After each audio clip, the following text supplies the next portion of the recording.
Olá, seja bem-vindo a mais uma edição do programa Inspirações, o seu programa que traz histórias de vida inspiradoras. O nosso convidado de hoje é jurista, exerceu as funções de presidente do Tribunal Judicial de Gaza e, mais tarde, cidade de Maputo, foi procurador da República, docente universitário, vice-presidente da Comissão Técnica Preparatória das Eleições Multipartidárias de 1994, juiz do Conselho Administrativo de Recursos do Tribunal Internacional, tem mais, jurista da Comissão de Inquérito sobre o uso da pena de morte nos Estados Unidos da América, deputado, membro da Comissão Permanente e primeiro vice-presidente da Assembleia da República, diretor da Unidade Técnica de Reforma Legal, fez parte também das missões de observadores internacionais da SADCC, antiga, neste caso, atual SADC, ONU,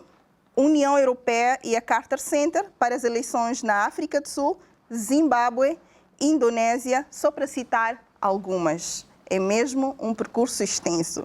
E atualmente, para além das várias funções, é o presidente do Centro de Arbitragem, Conciliação e Mediação, Dr. Abdul Karim Issa. Muito obrigada por ter aceito o nosso convite. Seja bem-vindo ao programa Inspirações. E peço desculpas aqui ao resumo longo do seu percurso, mas é o que é. Muito obrigada por ter aceito o convite do programa Inspirações. Seja bem-vindo. Obrigado. Não são poucas as vezes que se está diante de um instrumento legal e o seu nome não conste, não é? É incontornável no que a revisão e produção de leis em Moçambique diz respeito. Mas antes, vamos recuar um pouco o tempo e conhecermos um pouco o seu percurso. Natural da província da Zambésia, qual é a primeira coisa que pensa quando lhe remeto ao contexto em que nasceu? A primeira coisa que me vem à cabeça é a minha adolescência e a minha juventude. Em primeiro lugar, mas tudo isto dentro do contexto da minha rua que era o meu mundo e do meu bairro que era o meu universo. Portanto, eu não precisava de sair da minha rua, do meu bairro, para ver que havia mais mundo para além do que este. O meu mundo era mesmo ali, no meu bairro, os meus amigos, as minhas amigas, as minhas brincadeiras. Portanto, tudo situava-se no bairro onde eu vivia. Qual era esse bairro? Eu vivia na Rua Heróis da Zambésia, ali próximo do Benfica. Sim. Próximo do Benfica, próximo do Bispo. Portanto, eu vivia na antiga Rua Heróis da Zambésia. Conheço. E de que brincadeiras se lembra? Brincadeiras que me lembro, coboiada, índios e cowboys, bons e maus, o naigote, neca, o prego, mas fundamentalmente a gente brincava muito de coboiada, índios e cowboys, e fazíamos inclusivamente cabanas com os macubares, na verdade fazíamos cabanas. Os macubares são as folhas secas dos palmares. Dos palmares, exatamente, fazíamos, e portanto era esta brincadeira própria de juventude, e sem esquecer o futebol de rua, né? Jogava-se muito, praticava-se muito desporto. Exato. E competia-se muito entre ruas e entre bairros.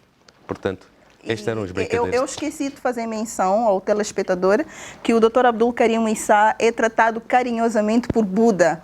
Creio eu que muita gente o conhece mais como Buda do que Dr. Abdul Karim Issa, não é? De tal forma que quando eu vim para Lourenço Marques para estudar, exato, o meu pai, quando mandava o cheque visado para a minha mesada, né? Ele punha Buda Mohamed Issa.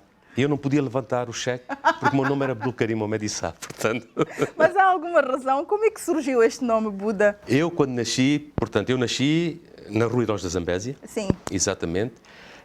A minha parteira foi a Dona Irene, que também vivia na Rua Heróis da Zambésia, mais adiante.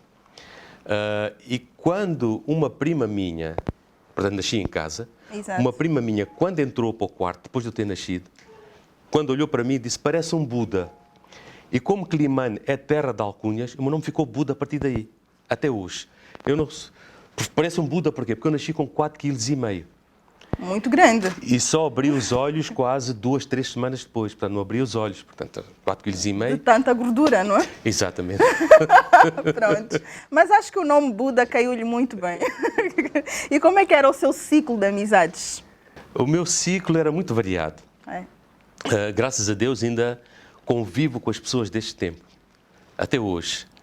Portanto, tenho uma pessoa que nasceu na mesma cama onde eu nasci, primeiro que eu, com a mesma parteira, na mesma casa, que é o meu primo Inusso, que está em Climane, é o presidente da comunidade muçulmana de Climane, da Zambésia. O presidente da Incala. Da Incala, exatamente. Pois. Ele nasceu no dia 12 de junho Sim. de 54, eu nasci no dia 6 de setembro.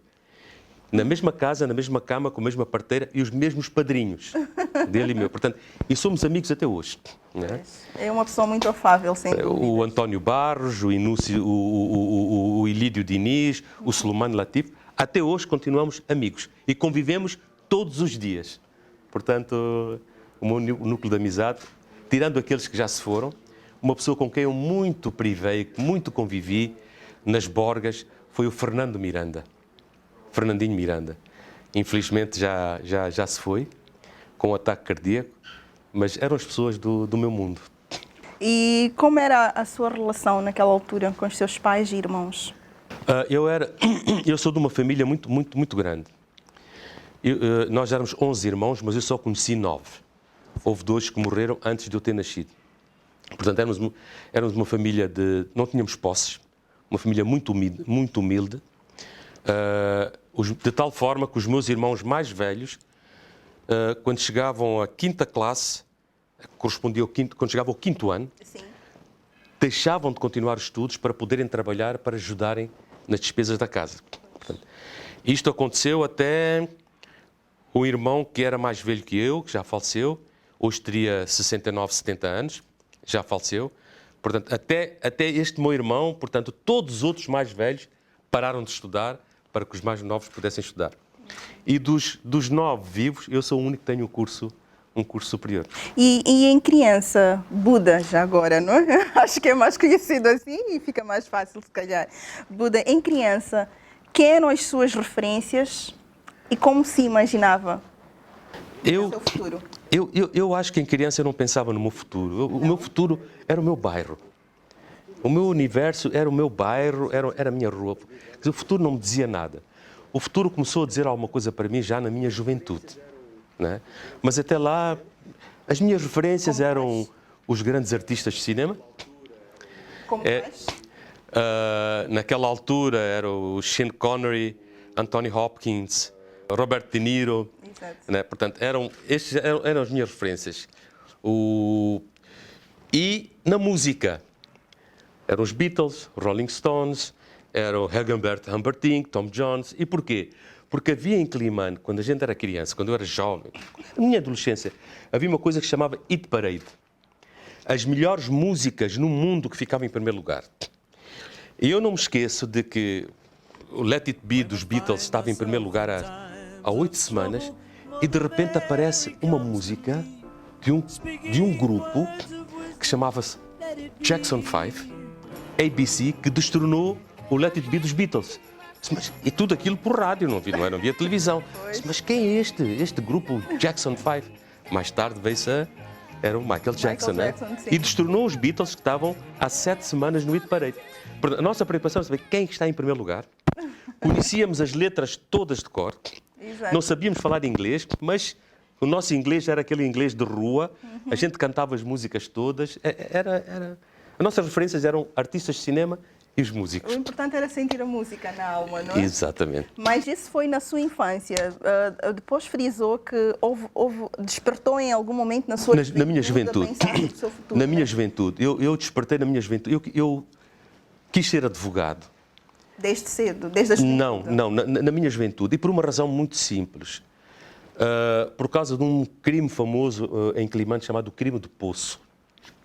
O crime do Poço. Portanto, eu, o Abel Frank e mais um jovem que agora esqueci-me do nome, que era primo do Abel Frank, sentávamos ao fim da tarde, por volta das 4 horas da tarde, naquelas escadarias de Cinema Águia. Muito agradáveis, muito fresco. Sim. Tinha ali um café ali ao lado, né, de Cinema Águia, e ficámos ali sentados a falar, a fumar, a conversar. E apareceram dois jovens mais velhos que nós, que namoravam com 2 moças que eram conhecidas por Texas. Eram 3 irmãs que andavam rapaz, quando andavam na rua pareciam texanas mesmo. E viviam ali em cima, num prédio, E quando eles apareceram, pararam a mota e assobiaram para as namoradas descerem. E nós estávamos ali no coisa e começámos a gozar, né? E eles avançaram para nós. Eu, como conhecia bem o Cinemáguia, porque o Cinemáguia era de meu tio, e eu já frequentava o Cinemáguia desde 6 anos de idade, conhecia bem o Cinemáguia, eu fugi para o lado esquerdo e o Abel Franco veio comigo para a cabine. O outro nosso amigo fugiu para o lado direito, para aquilo que hoje é Handling, em Climane. Exato. Ali era um espaço vazio, completamente vazio, e havia um poço. Exato. Bom, fugimos para o lado esquerdo, ele fugiu para o lado direito, cada um ficou bastante tempo escondido. Quando vimos que não havia perigo, cada um de nós foi para casa. No dia seguinte, este nosso amigo não apareceu à escola. Passado 2 dias, não apareceu à escola. No terceiro ou no quarto dia foi descoberto o cadáver dele no poço. Portanto, aquilo foi um caso muito badalado em Climane. O Procurador da República era meu professor do 2º ano, ciclo preparatório, o meu professor de português, professor Carvalho da Cunha, e era Procurador da República. E então aquilo foi um processo muito badalado, porque era 2 brancos tinham morto um negro. E o Procurador era um branco, acusar 2 brancos numa sociedade, portanto, racista. Quer dizer, Climane é uma sociedade miscigenada, mas não deixava de haver racismo. Exato. Então aquilo marcou muito. Eu fui uma das pessoas ouvida no processo, como testemunha, e curiosamente, agora só fazendo um parênteses, quando eu vim para a faculdade, em Lourenço Marques, no meu 2º ano da faculdade, eu tinha uma cadeira de processo penal, Direito Processual Penal. E a minha professora, por acaso, foi uma professora que era advogada em Climane, Teresa Albuquerque. E o marido tinha sido juiz neste processo do crime de Poço. Ela era uma advogada. Foi minha professora aqui. E trouxe um dia para a aula, para um debate prático, o processo que estava aqui no Tribunal da Relação. O processo do crime de Poço. Então, eu disse à professora, olha, eu fui testemunha neste processo. Portanto, voltei outra vez a estudar o processo já na Faculdade de Direito. Portanto, o que me levou, de facto, a optar pela advocacia foi este crime. E foi a vontade de... A perda do seu amigo motivou exatamente, a vontade a seguir uma carreira para fazer justiça. Exatamente. Para fazer justiça. O objetivo era mesmo meter os bandidos na cadeia, né? E conseguiram na altura? Na altura conseguiu. Se eles foram condenados a homicídio préter-intencional, portanto não tinham intenção de matar, mas mataram, a 8 anos de cadeia. Foi a pena máxima dentro do escalão do crime préter-intencional. Apesar do motivo triste que fez com que seguisse a carreira, Moçambique agradece, obviamente, este quadro, Abdul Karim Issa, por estar a prestar esse serviço à comunidade. Mas fale-nos do seu percurso de formação. Eu estudei na escola primária Vasta Gama. Hoje é a escola primária de Climane. De Climane, exatamente. Vasta Gama, da 1ª até a 4ª classe. Quando cheguei à 4ª classe, fui obrigado a ficar... Não fui autorizado a fazer o exame de admissão para o ciclo preparatório. Isto porquê? Porque as aulas em Climane começavam no dia 10 de setembro. Eu faço anos no dia 6 de setembro. Eu fiz 5 para 6 e entrei para a escola, para a 1ª classe. E naquela altura não se podia entrar no ciclo sem que tivesse completado 10 anos. Portanto, eu acabei a 4ª classe e tive que repetir 4ª classe para fazer 10 anos, para depois ir para o ciclo preparatório, só no ano a seguir. Exato. Portanto, logo aí perdi um ano. Depois fiz o ciclo preparatório, os meus amigos quase todos foram para o curso industrial, né? Outros foram para o liceu, o caso do Ilídio Diniz foi para o liceu, o Inúcio inicialmente foi para o liceu, Suleiman Latif foi para o curso industrial, eu fui para o curso comercial. Fiz 3º, 4º e 5º ano comercial, fiz a secção preparatória, fiz o 1º ano do curso de perito contabilistas, foi um curso novo que tinha aberto, quando se dá o 25 de Abril. Dá-se o 25 de Abril e anuncia-se que vai abrir a Faculdade de Direito em Moçambique. Mas que só poderiam entrar para a Faculdade de Direito quem tivesse o 7º ano do liceu ou quem fizesse o exame de admissão para a universidade. Acontece que neste período, quando veio a notícia de que a Faculdade de Direito ia abrir, eu estava em Pebane. Eu aproveitei o período das férias para ir com uns amigos vender enciclopédias. Fomos até Angosto de carro, vender caminhão, uma carrinha, vender enciclopédias. No regresso, eu estava em Pebane, mas tinha estado o 25 de Abril, as forças da Frelimo já tinham entrado e corria o boato de que as estradas estavam minadas. As estradas estavam minadas, de Pebane até Climane. Sim, sim. Então eu fiquei em Climane quase um mês e meio. E eu ouvi na rádio que a Faculdade de Direito vai abrir, os exames de admissão, exame no 7º ano é no dia tal, o exame de admissão é no dia... Caramba.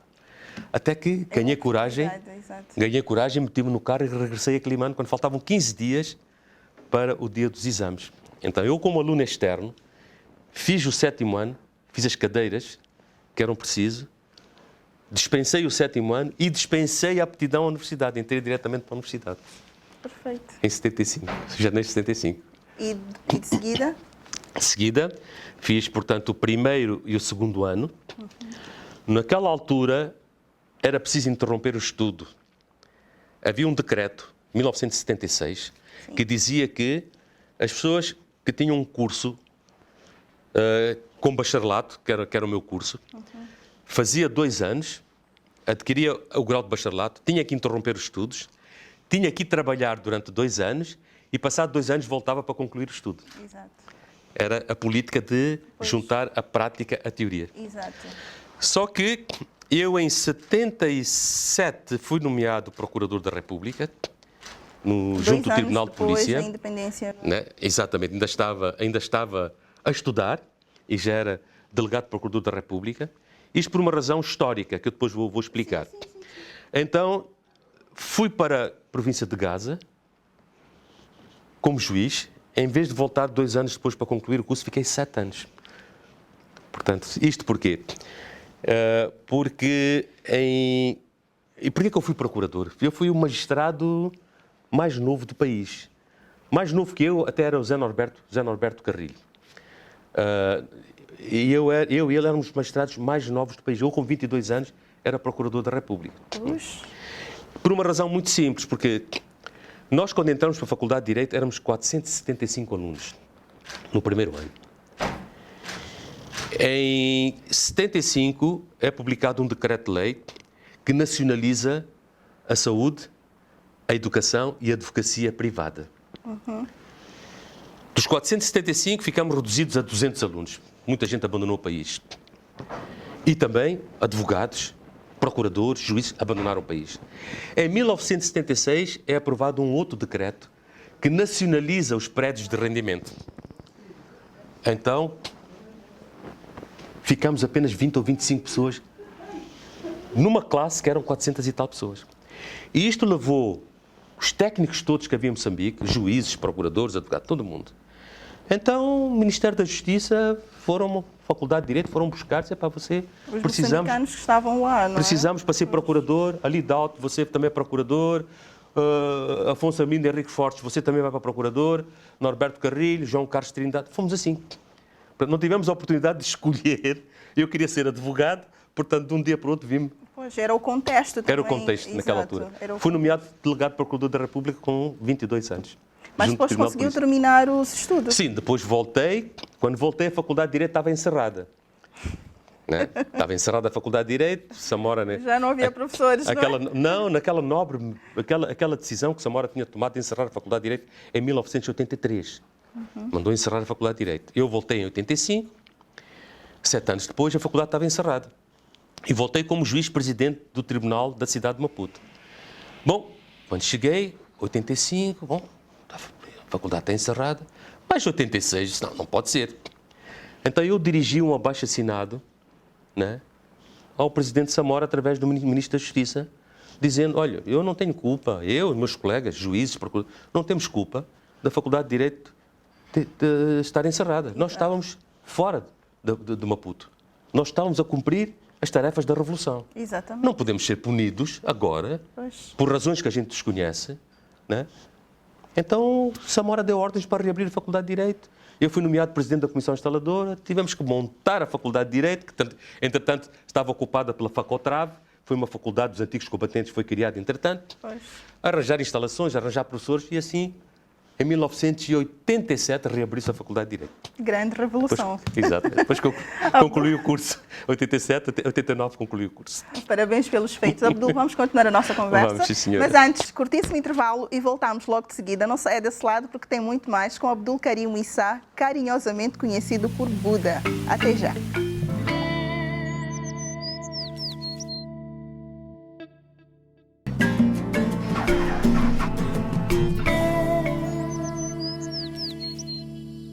Estamos de volta à segunda parte da nossa conversa com o Abdul Karim Issa, conhecido por Buda, este jurista com um percurso inspirador que em 1977 eu nem sonhava ainda em nascer e já exercia as funções de presidente do Tribunal Judicial de Gaza e depois da cidade de Maputo. Foi o seu primeiro emprego, como bem falamos. Quais eram os desafios da justiça, por exemplo, quando assumiu a Procuradoria da República? Deixa-me só ratificar uma coisa. Por favor. O meu primeiro emprego, de facto, foi ser professor. Ser professor. Ser professor. Portanto, eu precisava de subsidiar a minha estadia em Maputo, portanto, então fui professor na Escola Industrial, em 1976. Depois é que passei para procurador em 1977 e para juiz em 1978. Uau. Portanto, respondendo à sua questão, os desafios que se colocavam na altura. Portanto, eu era delegado procurador da República no Tribunal de Polícia. Exato. O Tribunal de Polícia julgava questões de pequena gravidade e tudo o que fosse acidentes de viação. Portanto, o volume do processo era muito grande. Né? E então, o objetivo naquela altura, e quando eu fui colocado no Tribunal de Polícia, os meus colegas também em outros tribunais, foi para garantir o funcionamento dos tribunais. Né? Porque só em 1977 e sobretudo em 78 é que se começou a preparar-se a nova lei da organização judiciária, que nós depois constituímos brigadas de justiça popular. Eu chefiei a brigada da província de Gaza e todos os outros, cada um dos futuros juízes nessas províncias foram cada um para a sua província. O juiz Trindade foi para o Niassa, o juiz Ali Dalto foi para Manica, o Norberto Carrilho foi para Sofala. Fomos fazer um debate público alargado sobre a nova lei da organização judiciária. Foi a lei que veio a criar os tribunais populares. E, portanto, fizemos um debate muito grande e esta lei foi aprovada em dezembro de 1978. E, a partir daí, iniciamos o processo de criar tribunais populares. Tribunais populares de bairro, de aldeia comunal, de localidade, de distrito. Né? E foi um processo que levou, portanto, durante muito tempo, quase 10 anos, a criarmos os tribunais populares a nível de todo o país. Ao mesmo tempo que julgávamos como juízes, que éramos a nível das províncias. Muita responsabilidade. Muita responsabilidade, sem dúvida. Eu era muito jovem. 22 anos, falamos, não é? E depois estava numa província que era a província da terra dos chefes, né? Eu estava na província de Gaza, não havia alguém com quem a gente não cruzasse que não fosse família de Machel, que não fosse família de Chissano, que não fosse família de Matavel, que não fosse família de Mabote, que não fosse família do Manave, quer dizer, era terra dos chefes. Então aquilo fazia com que eu, internamente, tivesse uma disciplina muito, muito, muito rígida. Exato. Muito rígida, andar sempre na linha, quer dizer, de modo a não permitir qualquer deslize, né? E estes 7 anos que eu estive na província de Gaza foram os anos que me formaram como pessoa que sou hoje. Exato. Como pessoa que sou hoje.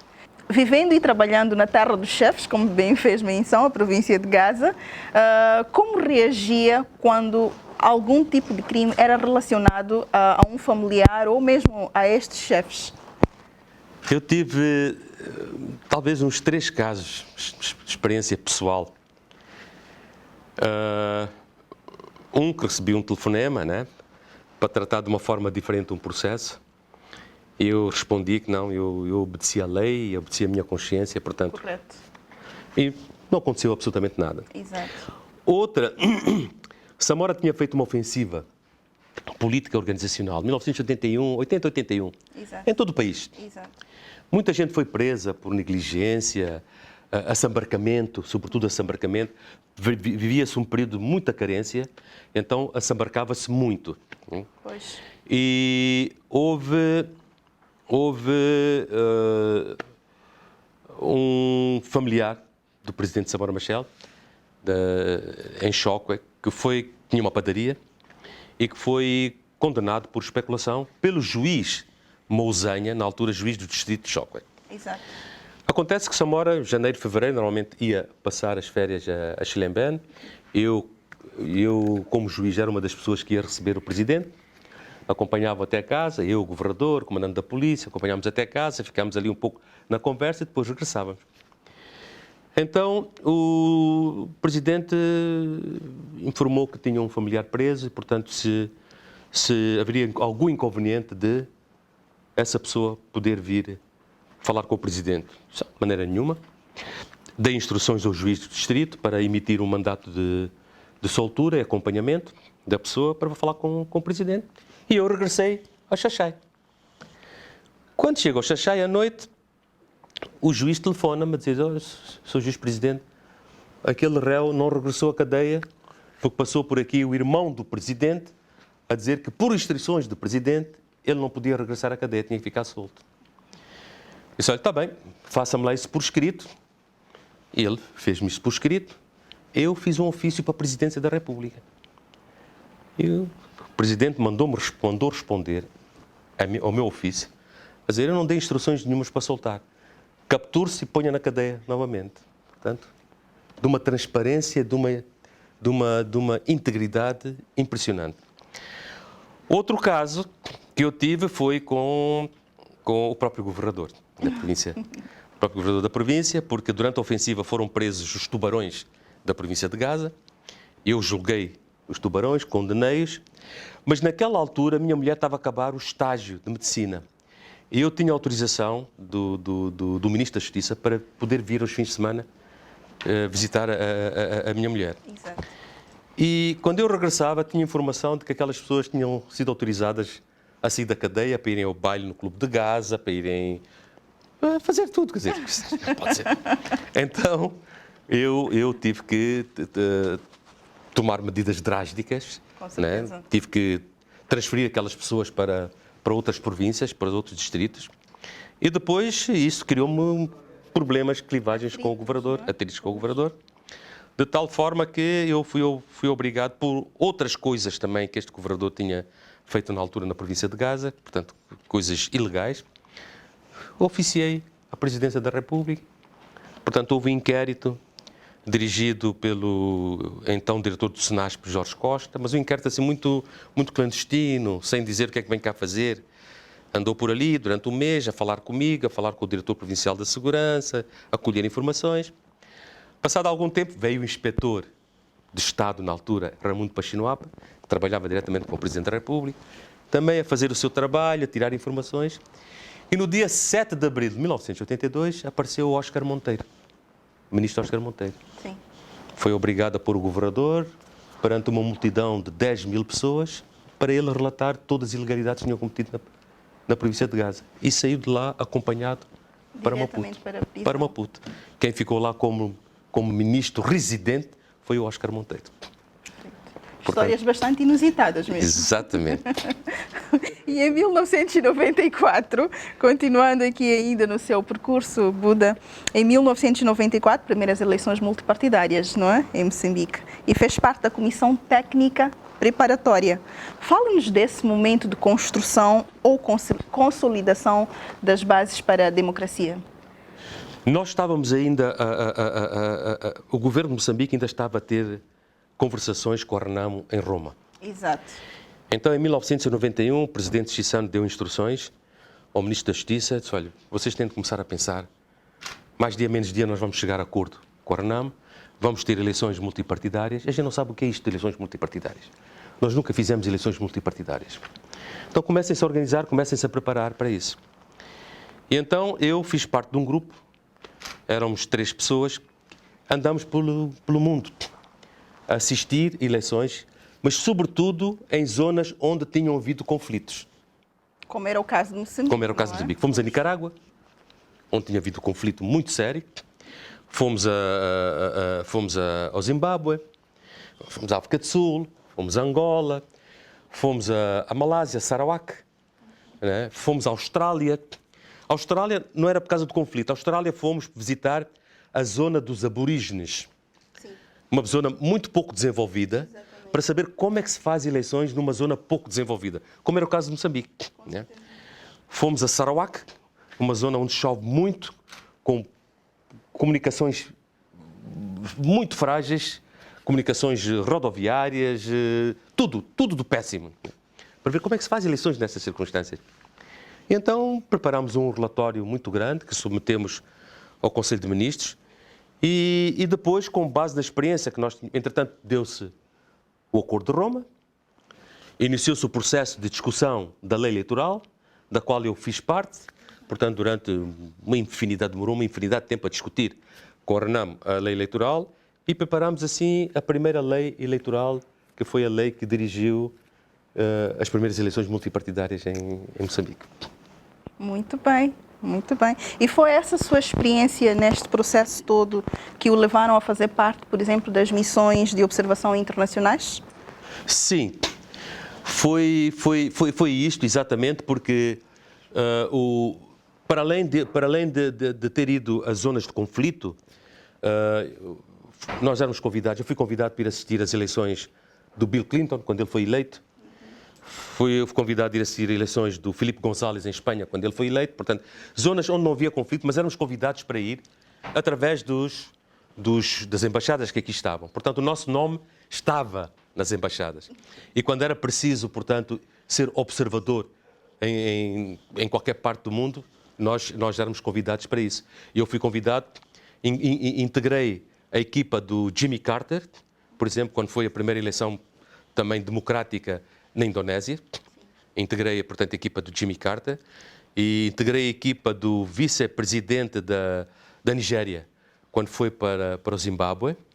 E fiz parte da equipa das Nações Unidas quando foi as eleições na África do Sul.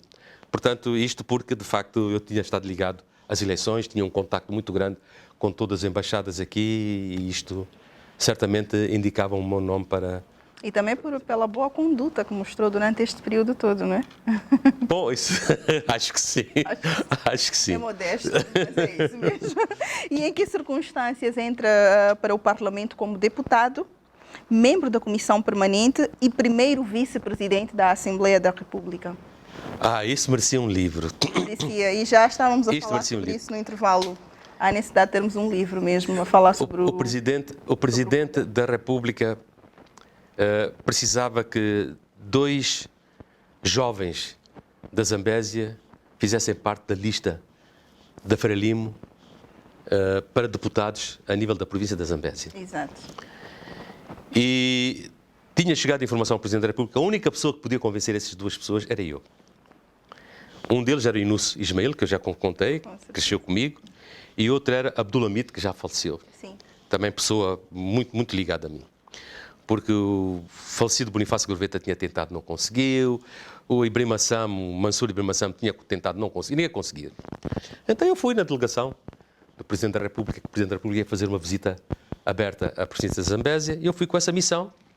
E, bom, sentei-me com os 2, consegui mobilizá-los, e quando o Presidente chegou, eu disse: olha, Sr. Presidente, missão cumprida, tarefa cumprida, eles aceitam integrar. E o Presidente vira-se para mim: bom, mas agora você também tem que fazer parte da lista dos deputados. Então, já agora, não é? Eu fui concorrer para a lista de deputados e fiquei classificado para fazer parte da lista, que depois foi as eleições, e fiquei assim deputado. Fui nomeado deputado. Chegou a altura de constituir-se quem vai ser presidente, quem vai ser da Comissão Permanente. E durante esse debate que nós tínhamos na bancada da Frelimo, a informação que nos chegou foi de: olha, o nosso Presidente da Assembleia da República tem que ser uma pessoa do Norte, uma vez que o Presidente da República é uma pessoa do Sul. Portanto, é preciso fazer estes equilíbrios. Então, foi indicado Eduardo Mulembe para ser o Presidente, o nosso candidato. Aquilo tudo ia ser votado no plenário. Muito bem. Chegou a altura de quem vai ser membro da Comissão Permanente. Então, eu pedi a palavra. Houve uma deputada, na altura, que fez uma proposta, né, com o qual eu discordei em absoluto. Eu pedi a palavra e disse, olha, os mesmos argumentos que foram usados para que o nosso Presidente da República, sendo do Sul, o Presidente da Assembleia da República tinha que ser do Norte. Bom, membros da Comissão Permanente são cerca de 15 pessoas. Vamos que eles sejam representativos de cada uma das províncias, pelo menos. Com certeza. Então toda a gente aplaudiu e É justo, não é? eu fiquei membro da Comissão Permanente. Sendo da Zambésia, não é? Fiquei membro da Comissão Permanente. Depois era preciso indicar quem era o vice-presidente. Porque nós tínhamos direito a indicar um vice-presidente, a RENAM tinha direito a indicar outro vice-presidente e havia uma coligação de 3 partidos políticos, que era a União Democrática, que também tinha o direito a indicar um vice-presidente. Eu, mais uma vez, pedi a palavra. Disse, olha, já que o nosso Presidente da Assembleia da República é um homem, eu proponho que a vice-presidente seja uma mulher. Isto porque 52% da nossa população são mulheres. Portanto, são elas que votam maioritariamente. Muito obrigada por ter pensado em nós, Buda. Então, aquilo, palmas, né? Exato. E então o Armando Emílio Guebuza, que era chefe de bancada naquela altura, mandou interromper a reunião e mandou as mulheres reunirem-se numa sala para trazerem uma proposta. Passado 1, 2 horas, as mulheres voltaram. Na altura, quem trouxe o porta-voz foi a Ministra do Trabalho, Margarida Talapa, que era deputada. Disse, bom, camarada-chefe da brigada, nós agradecemos muito a confiança que depositaram em nós, as mulheres, tal, mas esta coisa de multipartidarismo, esta coisa de Assembleia da República com muitos partidos, nós ainda não temos experiência. Nossa proposta é que o camarada Abdul Karim seja primeiro vice-presidente. E eu já estava a agradecer pela oportunidade das mulheres. E foi assim que eu me tornei candidato a primeiro vice-presidente e fui votado na Assembleia da República. Perfeito. E sente que por ter passado por lá, neste caso pela Assembleia da República, confere-lhe hoje uma situação de vantagem, por exemplo, na forma como lida com as questões legais do país? Sim e não. Sim e não. Sim e não. Não porque, infelizmente, até hoje, o nosso Parlamento tem um déficit muito grande de juristas. Eu creio que na altura que eu fui deputado, nós juristas não éramos mais do que 6, num universo de 250 pessoas. Se nós tivermos em conta que um Parlamento existe para exercer 3 funções fundamentais, uma função de representação. Portanto, o Parlamento tem que representar os vários estratos da sociedade. Os operários, os camponeses, os intelectuais, os pedreiros, os empresários. Tem que ser um órgão de representação. Exato. 2, o Parlamento tem que ser um órgão com capacidade para controlar a execução do orçamento e fazer o controle da atividade política do governo. A segunda função. E a terceira, o Parlamento tem uma função primordial, função de fazer leis. Se isto é verdade em todos os parlamentos do mundo, significa que o nosso Parlamento deveria ter um número razoável de pessoas com capacidade, portanto, na matéria de direito. E não era assim. Por isso que eu digo não. Exato. E sim também porque, como éramos poucos, éramos 6, portanto, a carga para os poucos juristas que havia no Parlamento era muito grande. Então isto obrigava-nos, portanto, a um estudo maior e mais profundo. E mais dedicação. E mais dedicação, exatamente. Por isso que eu respondi sim e não. E, lamentavelmente, o nosso Parlamento, desde então até hoje, ainda continua a ter um déficit muito grande de juristas no Parlamento. Então é mesmo a altura de se repensar nesta matéria. Sem dúvida. Sem dúvida. Buda, vamos continuar a nossa conversa, que está extremamente interessante, mas antes, vamos a um curtíssimo intervalo e voltamos logo de seguida. Não saia desse lado, porque ainda tem muito mais no próximo bloco com Abdul Karim Issa, carinhosamente conhecido por Buda. Até já.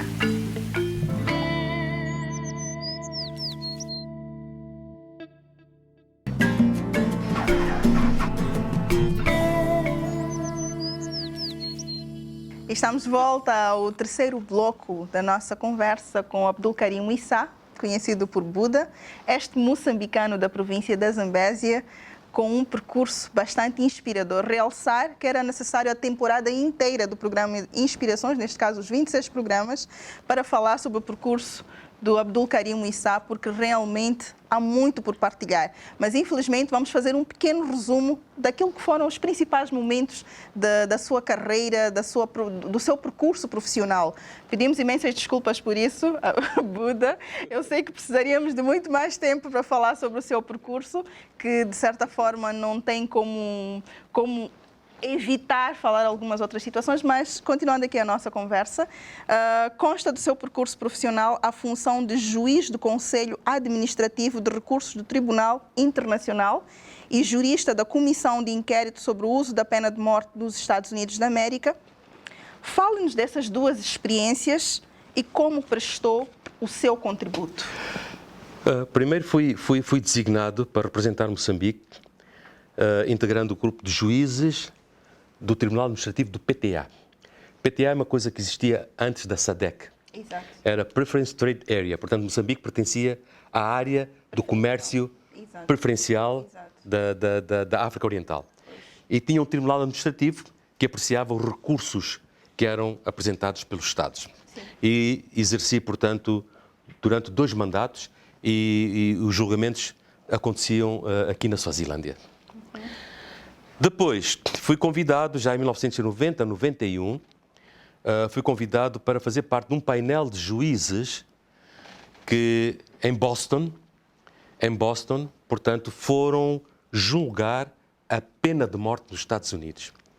O que é que significa julgar a pena de morte nos Estados Unidos?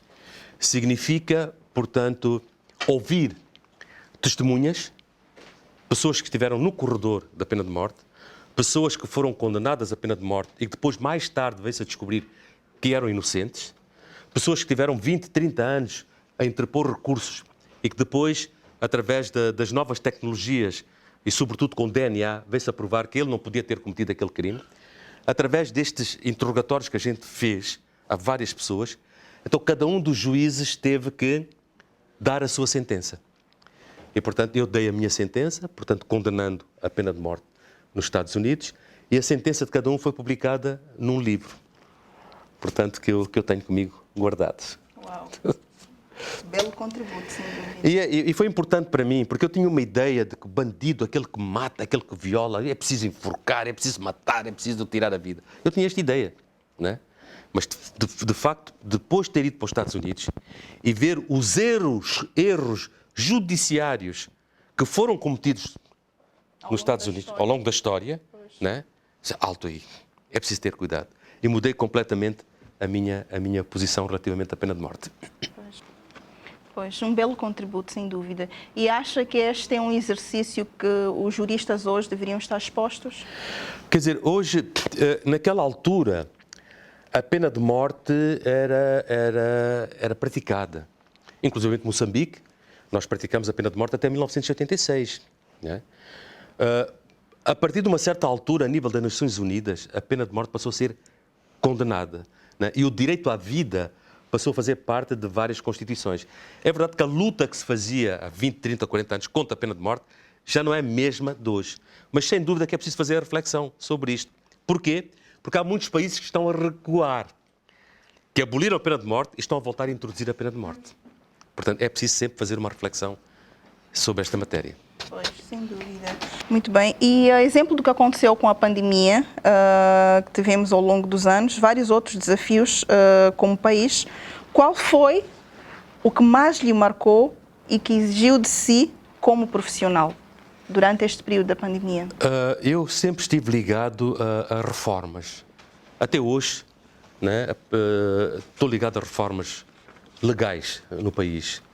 E durante este período da pandemia fui responsável de liderar uma equipa que esteve a liderar 3 reformas legais. Este exercício é um exercício que tem de ser muito participativo. Pois. É um exercício em que a gente desloca as províncias, a gente junta pessoas, a gente fala com pessoas. Então, esta questão da pandemia limitou grandemente a possibilidade de se poder fazer este exercício. Não é? Fizemos com estes sistemas tecnológicos, mas não é a mesma coisa. Não é? Então, isto limitou muito a participação das pessoas. Mas nem por isso deixamos de trabalhar. Aquilo que, em circunstâncias normais, poderia ter durado 1 ano, acabaram por durar 3 anos, exatamente por causa deste problema da pandemia. Não é? Mas o que foi mais triste na pandemia foi ter perdido amigos. amigos de colegas de carreira, colegas da magistratura, colegas na reforma legal. Portanto, isso foi o que foi mais triste. Foi, sem dúvidas. A pandemia trouxe este lado de perdas irreparáveis de entes queridos, sem dúvidas. Olhando para o contexto atual e para aquilo que foi e tem sido o seu contributo, sente-se orgulhoso? Sinto. Sente-se? Sinto. Como país, estamos num bom caminho no que a justiça diz respeito? Eu gostaria que estivéssemos melhor. A justiça é um serviço público. Fazer justiça significa conferir segurança jurídica às pessoas, às empresas, aos cidadãos. Significa isso. Mas para garantir segurança jurídica é preciso que a justiça seja, primeiro, acessível. Segundo, é preciso que seja célere. É preciso que seja oportuna. É preciso que seja previsível. Se ela não for estas coisas, é a própria denegação da justiça. É verdade que a justiça, desde o meu tempo em que eu deixei de ser magistrado até hoje, ganhou espaço, ocupou o seu espaço, né? Melhorou substancialmente, mas ainda há muito a que fazer no âmbito da justiça. A justiça ainda não teve capacidade de olhar para dentro de si e de se fazer uma reflexão desapaixonada, uma reflexão sem estereótipos, uma reflexão sem preconceitos, aberta sobre que justiça temos hoje e que justiça queremos ter daqui a 10 ou 20 anos. Ainda não fomos capazes de fazer isso, nem na academia, nem no Parlamento, nem no Executivo.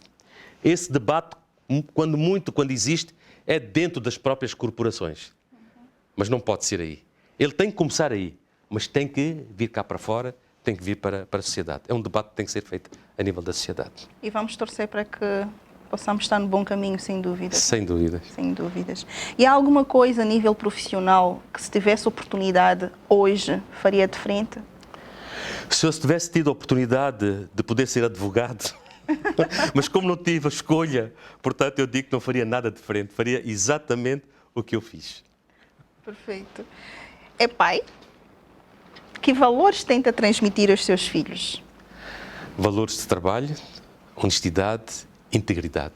Sobretudo valores de trabalho, honestidade e integridade. Bonitos valores. Buda, qual é o seu maior sonho de vida?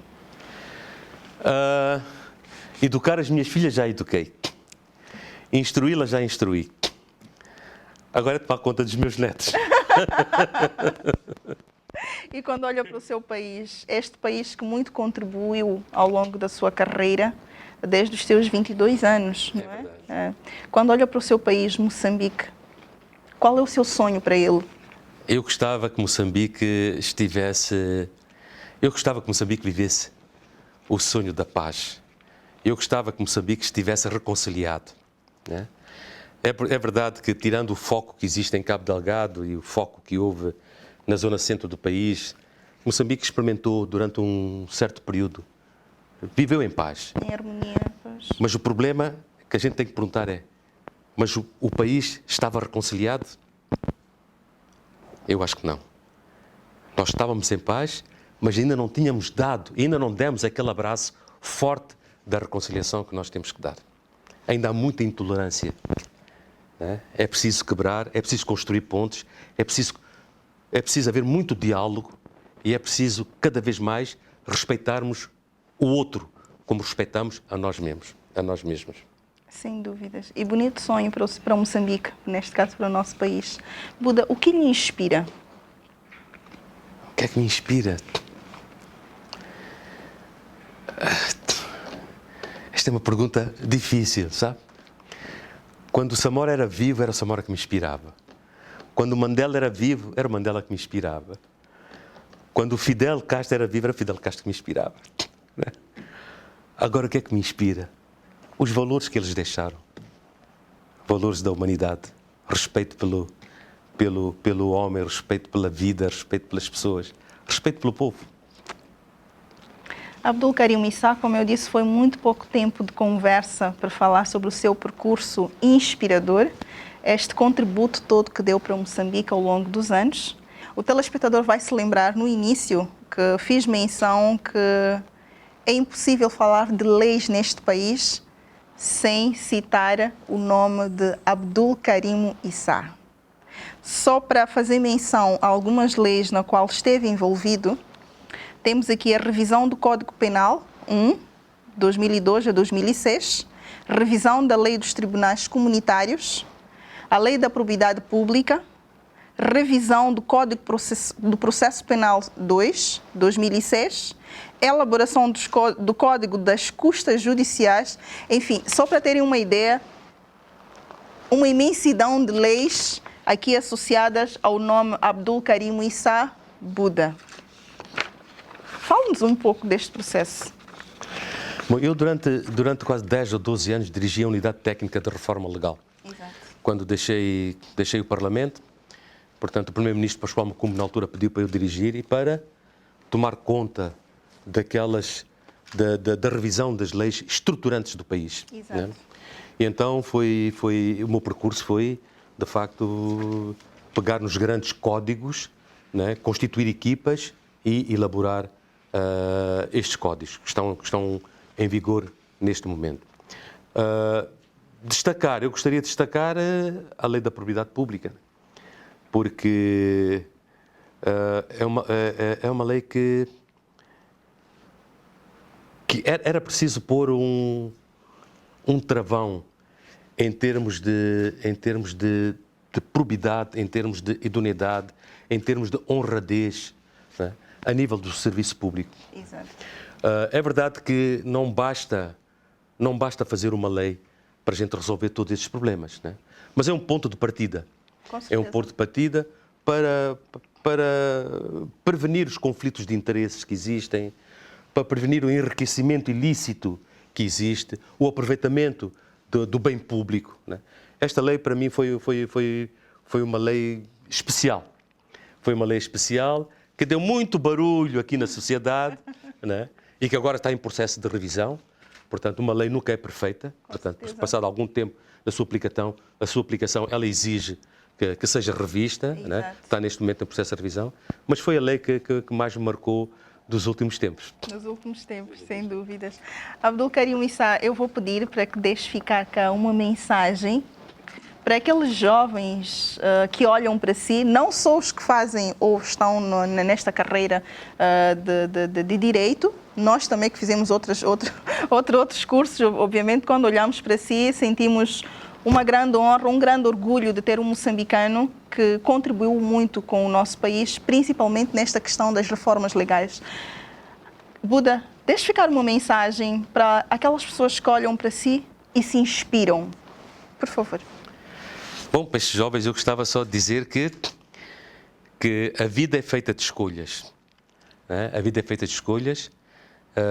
Espero que os jovens saibam fazer as escolhas corretas. Eu, como tive a oportunidade de dizer aqui, não tive possibilidade de fazer as escolhas que eu gostaria de fazer, né? Mas naquilo para onde fui escolhido a ter que fazer, né? Portanto, dediquei todo o meu empenho, todo o meu zelo, todo o meu trabalho e com muita honestidade, com muita honradez, portanto, dedicarmos ao trabalho. O trabalho é aquilo que nos honra e que nos dignifica e é preciso haver muito trabalho e ter a consciência aberta, a consciência livre, não ter preconceitos, né? Construir pontes, fazer diálogos. Portanto, isto é que nós estamos aqui para servirmos uns aos outros e sermos amigos de todo o mundo e não termos inimigos que não sejam aqueles que sejam bandidos e criminosos. Sem dúvidas. Buda, muito obrigada por ter concedido esta 1 hora de conversa, que foi pouco, obviamente, como dissemos aqui. O seu percurso é inspirador e devia ser citado, sim, num livro. Já deixamos cá ficar o desafio. Muito obrigada por ter nos concedido esta entrevista. Para nós foi uma honra tê-lo no nosso programa. E muito obrigada, parabéns e sucesso nesta caminhada que tem durante a carreira. Muito obrigada. Eu é que agradeço. Muito obrigado. Obrigado.